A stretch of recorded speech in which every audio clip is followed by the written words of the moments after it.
Peter, it's lovely to see you today. We might start off by, would you like to tell me a little bit about the project that you're going Sure. to be doing as part of the Small Conservation Grants? Okay, so the Common Tern Rafts project in Lough really came out of actually a conversation 5 or 6 years ago between myself and Dr. Ian O'Connor, who's the head of department now in Atlantaquaria University. And it was about the common terns that had not successfully nested in 10, 15 years, in the previous 10, 15 years. And we were talking about it, and he's identifying that it really was that their traditional nesting site, Mutton Island, was now connected with a causeway. And really out across that went people walking dogs, people walking shorelines, mink, foxes, you name it, they went out there. And between laying eggs and basically feeding to fledging, there's nearly 10, 12 weeks. So they're very vulnerable for a very long time. And they never got them basically into the air. As a result of that, the nesting population had fallen to about 20. And that's a very critical number because if it falls too low, there's not enough adult terns protecting the chicks while they look for food for the chicks. So it really was a crucial time to intervene. And uh, we did the research. We looked at solutions down in Kilcool, the little term projects where they have a shoreline and they have it fenced off and electric fence. Those kind of, we don't have that scope, okay. But then we came across Lough, and in Lough they have these common raft terns, um, raster common terns, floating on an anchor in Lough. And basically that's the solution we went for. Now we couldn't put it out on Mutton Island. It's far too stormy in Mutton Island to have those things trying to moor them around the island, and that wouldn't work. So we moved them into Lough because the common terns were feeding in Lough. And it started off with one chick, two chicks, five chicks, and it started to progress. And then, like 2 years ago, sadly, avian influenza arrived. No, it had arrived the previous year, but it arrived big time. And it took everything on one of the three rafts. We have three rafts out there, but I suppose we were very lucky in the sense that we had three rafts. We didn't take all of them. I mean, it has taken 2,500 turns in Belgium in some years previously, because when they all basically nest together, it's like COVID. Okay, we're all going to get it, okay, except it's fatal for a lot of them. And then we had a great year last year. We had 64 chicks out of 84 eggs, and we thought, oh my God, we'll never have enough space. We'll never have enough space if they all come back and roost.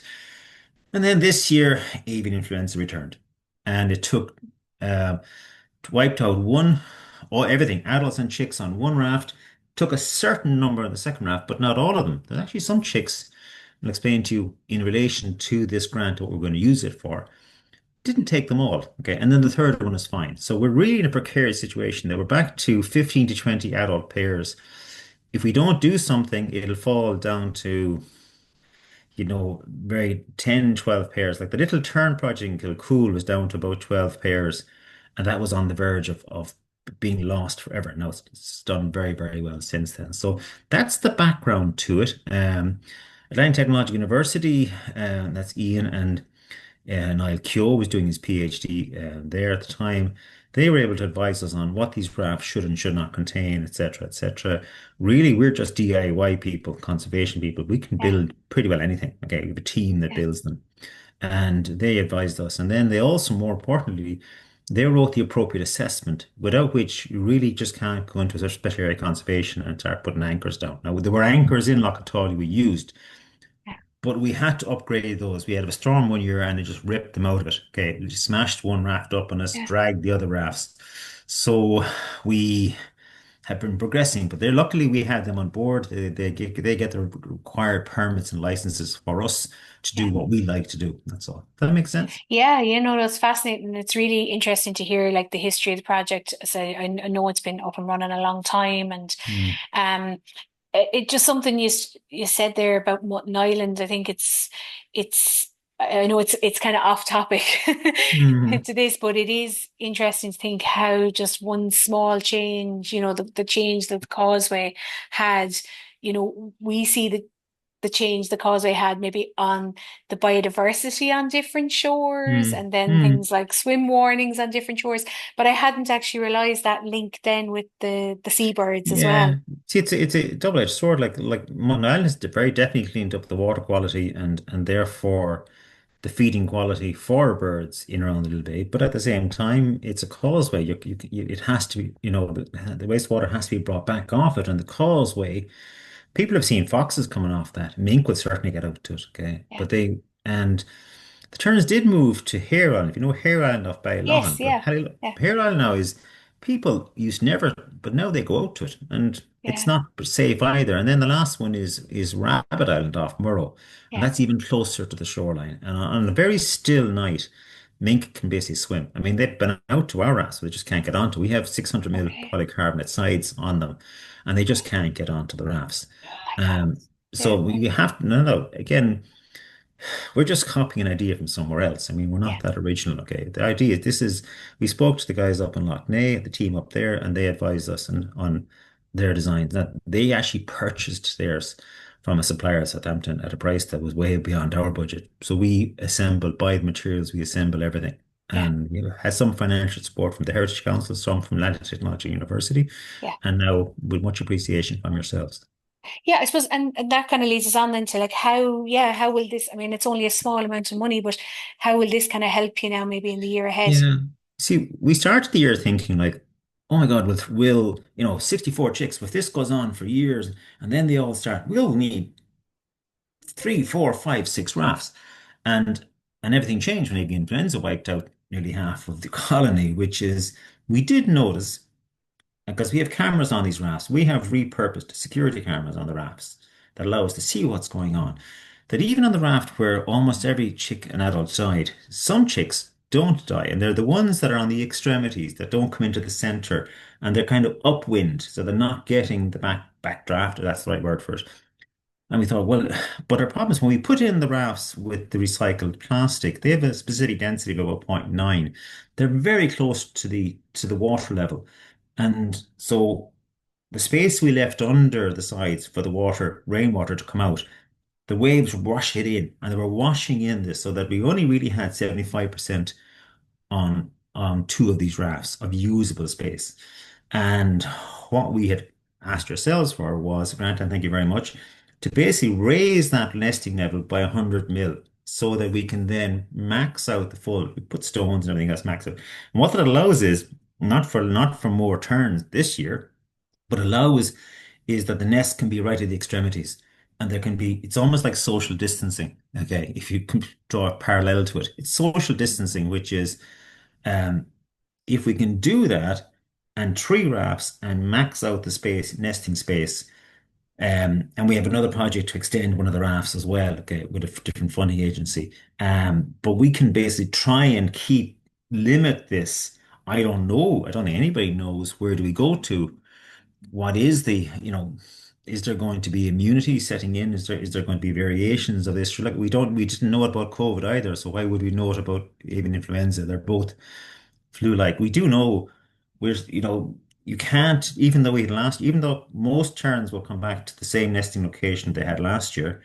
We have, for example, we had because Brian Burke from Birdwatch Ireland with Emily Marsh from ATU went out to ring the adults, okay, earlier in the year, and they found a, adult bird out there, which was ringed in Cork many years ago. So these sometimes move around. They're flying together in flocks and they get mixed up in what flocks they're in the middle of the night. And next thing they're in a different flock than they start. So they end up wherever that flock is going.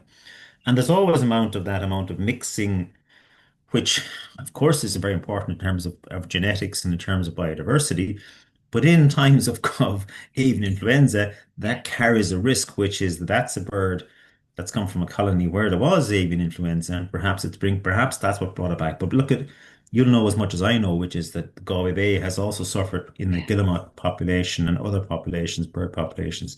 What happens going forward? All we can do is try and keep the colony size above 15, because if it drops lower than that, there's a really high risk that the nesting location is lost forever. And this is thousands and thousands of years they've been. And there's less and less nesting locations for terns in the country. and more birds concentrated and less. So yeah, that's high risk um, when you have a virus which spreads best in crowded colonies. So it's yeah, your peregrine falcons, unless they eat the dead chicks, the dead birds, are not likely to get avian influenza because they don't group together. yeah, But where most it's the colony birds are at most at risk, yeah. So yeah, that's what this grant will allow us to take two of these rafts. We'll go out with materials, we'll raise it, we'll fix it down, and everything will moved up. Okay. yeah. And we'll also probably take off all the stones. Okay. It's still not clear whether avian influenza can stay in the gravel. So we'll Okay. basically clear all that off. We'll clear it off, we'll wash it off with buckets, we'll clear everything off. So they were starting next year with as best as we can do, to be honest, Maureen, as best as we can do. Yeah. Oh no, it's fascinating. I really hope it helps, and we Mm, were absolutely delighted to be able to help thank you. assist in some small way with the Yeah. project. Peter, before we finish up, how can people find out more or follow along with the work you're Sure. doing? Well, we are on Facebook, Conservation Volunteers Galway, but really, I mean, we have a lot of more. We don't just do this. Yeah, Really, our starting point was no more areas. We maintain no more areas out in Rinville and in the city for the council. They ask us to manage those, and we manage that, and we do species counts and everything else. For this project in September, we basically, if people are comfortable and reasonable DIY skills, I always say if you know the difference between a flathead and a Phillips, you're really helpful to us. Okay, and better still, if you know just how much power in a screwdriver to put into to fix something without taking the head off it, okay, or wrecking it. If you have a little bit of it, but we're very open. If um, people want to just basically get on board and learn the skills while they're at it, then brilliant. Let's do that. We will on Facebook, our Facebook page, we'll put out a call for volunteers. We need to look at the tides and getting out of the rafts because Lough Atalia is quick. There's a lip on coming in under the bridge, and you got to get a boat in to bring materials out, and you've got to get them in on the high tide and the boat back out of that tide. So it's very tide dependent. It's also weather dependent in the sense that very strong winds come in sometimes at Lough Atalia. But just go to our Facebook page, follow that, and see when are we doing a call for volunteers. fantastic. That's excellent. Thanks a million, Great. Peter. Look, best of luck with the project, and we will make sure to keep an eye out for the Facebook calls, and we'll Do we'll share and spread the word as well. perfect. Okay. Lovely Okay, talking to thanks, you. Noreen. Take Cheers. Okay, care. bye Bye bye. Bye bye bye. bye.